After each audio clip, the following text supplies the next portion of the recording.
ఆర్థికంగా ఆంధ్రప్రదేశ్ అగచాట్లు పడుతూ ఉన్నా కూడా ఒక 6 మంత్రుల టిప్ టాప్ ట్రిప్పులు అంటూ ఒక వార్తను మనం స్క్రీన్ మీద చూస్తూ ఉన్నాం సార్. ఈ వార్త వచ్చింది సాక్షిలో అయితే కాదు, ఆంధ్రజ్యోతి పత్రికలో. డిస్క్లైమర్ చాలా ఇంపార్టెంట్. Yes sir. ఆర్థికంగా అగచాట్లు అయిన టిప్ టాప్ ట్రిప్పులు, 6 మంత్రుల శిక్షణ యాత్ర, మరో 3 అధికారులు కూడా ప్రయాణ ఖర్చులే 95 లక్షలు, రాజకీయ జవాబుదారీతనం, నేషనల్ ఫస్ట్ లీడర్షిప్, సింగపూర్ పాలనా విధానాలపై శిక్షణ.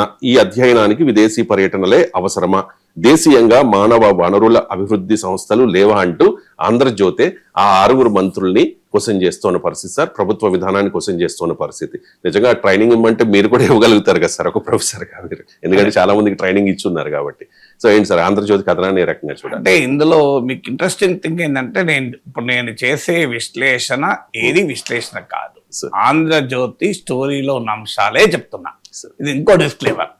ఒక్క పాయింట్ నాకు కొత్త అదనం లేదు, ఎందుకంటే ప్యూర్లీ ఆంధ్రజ్యోతి స్టోరీలో ఉన్న అంశాలు. ఒకటి మీకు ఇందులో చెప్పేది ఏంటి, పొలిటికల్ అకౌంటబిలిటీ, రాజకీయ జవాబుదారితనం ఉందా ఇందులో? లేదు. ఎందుకు లేదు అంటే, ఈ మంత్రులు సింగపూర్ పోయి పర్యాటక కేంద్రాలు తిరుగుతున్నారు, అది కూడా ఆంధ్రజ్యోతి స్టోరీలో ఉంది. ప్రముఖ పర్యాటక కేంద్రాలు తిరుగుతున్నారు. మరి అక్కడ ఎక్కడైనా ప్రముఖ పర్యాటక కేంద్రాలు ఎందుకు నేర్చుకోవడానికి వెళ్ళినప్పుడు ఆ ప్లేస్కి వెళ్తారు, మీరు ఆ క్లాసులు వింటారు, వస్తారు. ప్రాసెస్లో ఎక్కడైనా ఒక టైం ఉన్నప్పుడు ఈవినింగ్ వెళ్తే వెళ్ళొచ్చేమో, కానీ ప్రముఖ పర్యాటక కేంద్రాలన్నీ తిరుగుతున్నారు. సో పొలిటికల్ అకౌంటబిలిటీ ఎక్కడా లేదు. నేషన్ ఫస్ట్ లీడర్షిప్ పైన ట్రైనింగ్ అని వెళ్ళారు. ఇక్కడ స్టేట్ ఫస్ట్, నేషన్ ఫస్ట్ ఎక్కడుంది? This is a pilgrimage at public expense అని ఈ విదేశీ టూర్ల పైన మన్మోహన్ సింగ్ అన్నమాట. ఇది సింపుల్ విహారయాత్ర. మన నేషన్ ఫస్ట్ ఎక్కడుంది ఇందులో? ఈ విహారయాత్రానికి నేను అనడం లేదు, ఆంధ్రజ్యోతి స్టోరీలోనే అన్నారు. తర్వాత మూడోది ఏంటి, మీకు సింగపూర్ పాలనా విధానాల గురించి నేర్చుకుంటారట. సింగపూర్ మంత్రులు ఇట్లా ఎప్పుడన్నా దుబారా చేశారా? ఇప్పుడు మీరు వెళ్ళేదేమో సింగపూర్ పాలనా విధానాల గురించి. సింగపూర్ ప్రభుత్వం ఎప్పుడన్నా ఇట్లా దుబారా చేసిందా? మరి మీరెందుకు దుబారా చేస్తున్నారు? Singapore is rich country, Andhra Pradesh is not a Singapore లాగా రిచ్ స్టేట్ కాదు. ఆర్థిక ఇబ్బందులు ఉన్నాయని ఒకవైపు చంద్రబాబు నాయుడు చెప్తున్నాడు, పదే చెప్తున్నాడు. ఆర్థిక పరిస్థితులు చాలా ఇబ్బందిగా ఉన్నా నేను సంక్షేమ పథకాలు అమలు చేస్తున్నా అంటున్నాడు. ఇప్పటికీ నిరుద్యోగ భృతి అమలు కాలేదు, కొన్ని సూపర్ 6 లో కొన్ని అమలు కాలేదు, వాటికేమో డబ్బులు లేవంటున్నారు. మంత్రులేమో మంత్రులు 3 అధికారులు, అందులో విచిత్రమైన ఫారెస్ట్ అధికారి కూడా ఉన్నాడు. ఫారెస్ట్ అధికారి ఎందుకు వెళ్తారు? సో ఇది కూడా ఆంధ్రజ్యోతి స్టోరీ. ఇలా ఏది నాది కాదు, మళ్ళీ మీరు దయచేసి, ఎందుకంటే ఇది ఇంపార్టెంట్. ఎందుకు చెప్తున్నా అంటే, ఇక మా ట్రోల్స్ మీదకి వచ్చేస్తున్నా మీదికి. సో ఆంధ్రజ్యోతి కథనంలో నేనే చెప్తున్నా. ఇంకో ఇంట్రెస్ట్ ఏంటంటే, ఇప్పుడు చెప్పిందో ఈ ప్రోగ్రామ్ ఏమో political accountability, nation first leadership and Singapore administrative practices గురించి నేర్చుకోవటానికి అని వెళ్ళారు. కానీ ఈ ప్రెస్ నోట్లో ఏం చెప్తున్నారు అంటే, ఇండస్ట్రియల్ డెవలప్మెంట్ గురించి, పోర్టుల అభివృద్ధి గురించి వీళ్ళు నేర్చుకుంటారు అని నేర్పుతున్నారు పాఠాలు అన్నారు. కానీ అందులో ఇండస్ట్రీ మినిస్టర్ లేడు. మీరు ఇండస్ట్రియల్ డెవలప్మెంట్ పైన క్లాసులు చెప్తున్నప్పుడు ఇండస్ట్రీ మినిస్టర్ లేడు, అగ్రికల్చర్ మినిస్టర్ ఉన్నారు. సింగపూర్లో అగ్రికల్చరే లేదు, సింగపూర్లో వ్యవసాయం లేదు, కానీ వ్యవసాయ మంత్రి వెళ్ళారు సింగపూర్కు. మీరు ఇందులో ఫిన్టెక్, ఆర్టిఫిషియల్ ఇంటెలిజెన్స్ గురించి నేర్పుతున్నారట. ఐటీ శాఖ మంత్రి లేరు అందులో. సో మీకు ఇంకా ఇంట్రెస్టింగ్, వాటర్ రిసోర్సెస్ మేనేజ్మెంట్ గురించి చెప్తారట. అసలు సింగపూర్ అంటున్నామో వాటర్ స్కేర్స్ కంట్రీ అది. అక్కడ వాటర్ రిసోర్స్ మేనేజ్మెంట్ కు కృష్ణానది పడవళ్ళు తొక్కే ఆంధ్ర ప్రాంతానికి పోలికేది.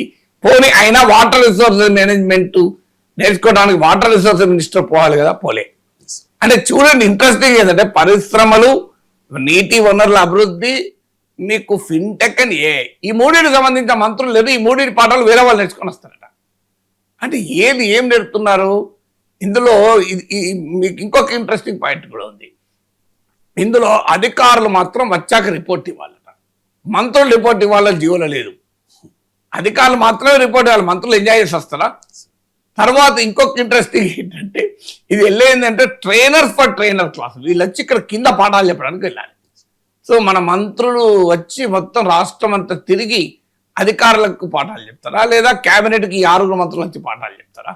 నాకు అర్థం కాని అంశం ఏంటంటే ఇంత దారుణమైన ఆర్థిక దుబారా చంద్రబాబు ప్రభుత్వంలో జరుగుతుంటే దాన్ని ఆంధ్రజ్యోతి బయట పెడుతుంది, ఎక్స్పోజ్ చేస్తుంది.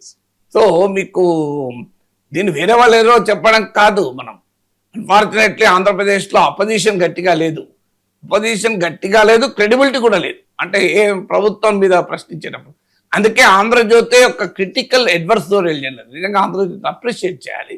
క్రిటికల్ అడ్వర్సోరియల్ జర్నలిజం అంటారు, అంటే విమర్శనాత్మకమైన పాత్ర పోషిస్తుంది. అందుకే ఏబిఎం రాధాకృష్ణన్ నిజంగా మెచ్చుకోవాలి.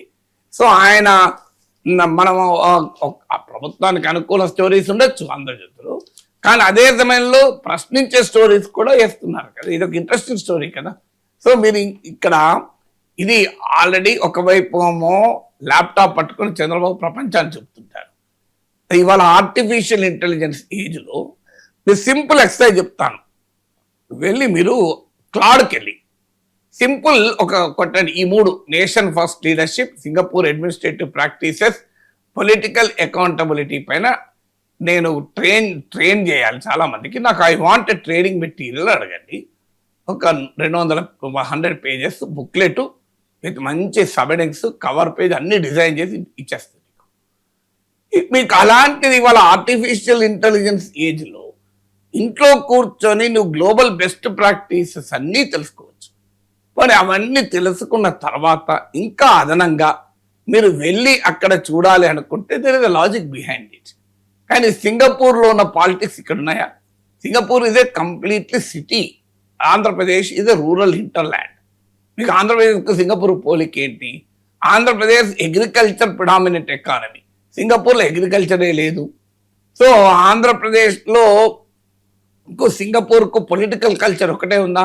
సింగపూర్లో మన తెలుగు వాళ్ళు ఉన్నారు, అడగని చెప్తారు. అక్కడ రాజకీయ సంస్కృతి ఏంటి, ఇక్కడ మన దగ్గర రాజకీయ సంస్కృతి ఏంటి? సో అక్కడ పాలనా విధానాలు, జవాబుదారుతనం, అంటే డబ్బులు పంచడం, ఎన్నికలు ఆపేస్తే అన్ని చక్క అవుతాయి. ఎండకు డబ్బులు మరి సింగపూర్లో డబ్బులు పంచుతారా? 1000, 1500, 2000 ఇచ్చి ఓట్లు రాజకీయ పార్టీలు తరతమ తేడా లేకుండా అన్ని పార్టీలు, అధికార ప్రతిపక్ష పార్టీలు, ఇందులో మినహాయింపు లేదు. ఇలా మీరు అక్కడ సింగపూర్లో ఇట్లా డబ్బులు పంచుతారా ఎలక్షన్లల్లో? నాకు చెప్పండి. సో సింగపూర్లో రోజు పాలిటిక్స్, ఈ పార్టీ ఆ పార్టీ, ఆ పార్టీ ఈ పార్టీ, వేరేది ఏముండదు, డెవలప్మెంట్ ఉండదు, ఏముండదు. సింగపూర్లో ఇట్లా తిట్టుకుంటారా? మీరు సింగపూర్ మీడియా చూడండి, సింగపూర్ పత్రికలు చూడండి, మీరు తెలుగు పత్రికలు చూడండి, వార్తల్లో ఎంత తేడా ఉంటుందో చూడండి. సింగపూర్ పత్రికల్లో ఇలా రోజు ఈ పార్టీ ఆ పార్టీ, ఆ పార్టీ ఈ పార్టీ తిట్టుకుంటూ ఉంటుందా? మన సింగపూర్ టీవీ ఛానల్లో డిబేట్ చూడండి, మన టీవీ ఛానల్ డిబేట్ చూడండి, పొద్దున్న లేస్తే రాజకీయ రభస తప్ప ఇంకోటి ఉండదు. మన సింగపూర్లో అట్లుంటుందా? సింగపూర్ నుంచి ఏం నేర్చుకోవాలని ఇవన్నీ నేర్చుకోవాలి కదా. సింగపూర్ బెస్ట్ ప్రాక్టీసెస్ మీరు నేర్చుకోవాలి అంటే నేర్చుకోవాలి. నిజంగానే మీరు అనుకో నిపుణుల బృందాన్ని వేసి వాళ్ళు ఇప్పుడు సింగపూర్లో వాళ్ళకు చిన్న కంట్రీ, తీర ప్రాంతం తక్కువ, అయినా వాళ్ళు పోర్ట్ డెవలప్ చేశారు. నిజమే, మా ఆంధ్రప్రదేశ్లో 974 కిలోమీటర్ తీర ప్రాంతం, అద్భుతంగా పోర్ట్ డెవలప్ చేయొచ్చు. కానీ దానికి ఈ విహారయాత్రలు వెళ్ళడం ఏంటి అనేది క్వశ్చన్ మార్క్ కదా. ఒకవైపు ఏమో ప్రజలకు ఇవ్వాల్సిన వాటినేమో ఇంకా ఇవ్వలేకపోతున్నారు, ఆర్థిక ఇబ్బందులు ఉన్నాయి. మరోవైపు ఏమో మంత్రులు ఇలా ఎంజాయ్ చేయడానికి 6 మంత్రులు, ఒక్కరు కాదు, 2 కాదు, మరి 3 అధికారులట, 6 మంత్రులట, 3 అధికారులట. సో మరి అధికారులు శిక్షణ ఇచ్చేది ఎవరు నాకు చెప్పండి? మంత్రులు శిక్షణ ఇస్తారా? పల్లె ఇప్పుడు ఎవరు శిక్షణ ఇవ్వాలి? ఇప్పుడు మంత్రులు వచ్చి క్లాసులు తీసుకుంటారా? చూస్తాం కదా మళ్ళీ వీళ్ళు మంత్రులు అయితే క్లాసులు తీసుకుంటారా? సో గ్లోబల్ బెస్ట్ ప్రాక్టీసెస్ను మనము ఇంట్లో కూర్చొని నేర్చుకోవచ్చు. ఇవాళ ఇందులో ఇంకోటి కూడా సార్, మన దేశంలో మానవ వనరుల అభివృద్ధి సంస్థలు లేవా? ఇప్పుడు ఇక్కడ మన దగ్గర ఉన్న హైదరాబాద్లో doctor Marri Chenna Reddy institute of human resource development. మీరు అన్నట్లు నేను గవర్నెన్స్ పైన క్లాస్ చెప్పాను గ్రూప్ 1 ఆఫీసర్స్కు. మీకు 1 hour 20 minute వీడియో ఉంటుంది నాది, యూట్యూబ్లో చూడండి. సో ఇప్పటికు 25,000 30,000 మంది చూశారు. 2 వీడియోలు ఉంటాయి గవర్నెన్స్ పైన, ఒకటి 50 నిమిషాల వీడియో ఉంటుంది, ఒక 1 hour 20 minute వీడియో ఉంటుంది, ఓన్లీ ఫర్ గ్రూప్ 1 ఆఫీసర్స్. తర్వాత మనకు national academy of administration Mussoorie ఉంది, మీకు నేను అక్కడ కూడా వెళ్ళి క్లాసులు చెప్పాను కనుక నాకు తెలుసు కనుక. సో ఇలా ఇక్కడే కాదు, మీకు ప్రతి రంగానికి కావలసిన గొప్ప ట్రైనింగ్ ఇన్స్టిట్యూట్ ఉన్నాయి. నేషనల్ అకాడమీ ఆఫ్ కన్స్ట్రక్షన్ ఉంది, మీకు కన్స్ట్రక్షన్ వాళ్ళకు. National academy of agriculture research and management ఉంది, హైదరాబాద్లో ఉన్నాయి. ఇవన్నీ మీకు ఇక్కడ ట్రైనింగ్ ఇన్స్టిట్యూట్స్ ఇవన్నీ వేరే కానీ లేవు. సో ఇలాంటి అద్భుతమైన ట్రైనింగ్ ఇన్స్టిట్యూట్స్ ఇండియాలో ఉన్నాయి. సో ట్రైనింగ్ అయినా ఎన్ని రోజులు వెళ్తున్నారు? ఐ థింక్ 10 రోజులు అనుకుంటా. 10 రోజుల్లో industrial development, fintech, artificial intelligence, మరి మామూలు కాదు. మరి వాళ్ళ చేతిలో ల్యాప్టాప్ ఉందో లేదో నాకు తెలియదు. ల్యాప్టాప్ లేకుండా ఏఐ గురించి నేర్చుకుంటారా, ఫిన్టెక్ గురించి నేర్చుకుంటారా నాకు తెలియదు. మరి ఈ ఆంధ్రజ్యోతి స్టోరీలో ఏలే ల్యాప్టాప్ తీసుకెళ్లారా లేదా అని. సో వీళ్ళు అసలు ఫిన్టెక్, ఈ ఆర్టిఫిషియల్ ఇంటెలిజెన్స్ పైన 10 రోజుల్లో శిక్షణ పొందగలుగుతారా నాకు అర్థం కాని అంశం. సో అందువల్ల వీళ్ళు అందువల్ల ఇట్స్ ఎ క్లియర్ ప్రజల సొమ్ముతో జల్సాలు ఆడడము రాజకీయ నాయకులు అనడానికి ఇది ఒక ఉదాహరణ. దానికి ఎంత అమౌంట్ అనేది కాదు, బట్ దానికి 3 కోట్లు అవుతుందా 5 కోట్లు కదా. వెరీ ప్రాక్టీస్ ఈజ్ అబ్సల్యూట్లీ రెప్రిహెన్సిబుల్ కదా. అందువల్ల ఆంధ్రజ్యోతిని నిజంగా అభినందించాలి. ఇలాంటి స్టోరీస్ ఆంధ్రజ్యోతిలో వస్తేనే ప్రభుత్వాలకు కదలిక వస్తుంది. P4 పిచ్చి అని ఆంధ్రజ్యోతిలో వచ్చింది. తర్వాత P4 గురించి అసలు మాట కూడా మాట్లాడతలేరు. కంప్లీట్ కామ్ అయిపోయారు. ఆంధ్రజ్యోతిలో మంత్రుల గురించి వార్తలు వచ్చినాయి, ఎమ్మెల్యేల గురించి వార్తలు వచ్చాయి. సో అక్కడ ఆ తర్వాత కదలిక. అందువల్ల ఆంధ్రజ్యోతిలో వస్తేనే రాష్ట్ర ప్రభుత్వంలో కాస్త కదలిక వస్తుంది. అందువల్ల ఆ మేరకు క్రిటికల్ అడ్వర్సరీ జర్నలిజాన్ని మనం అభినందించాలి.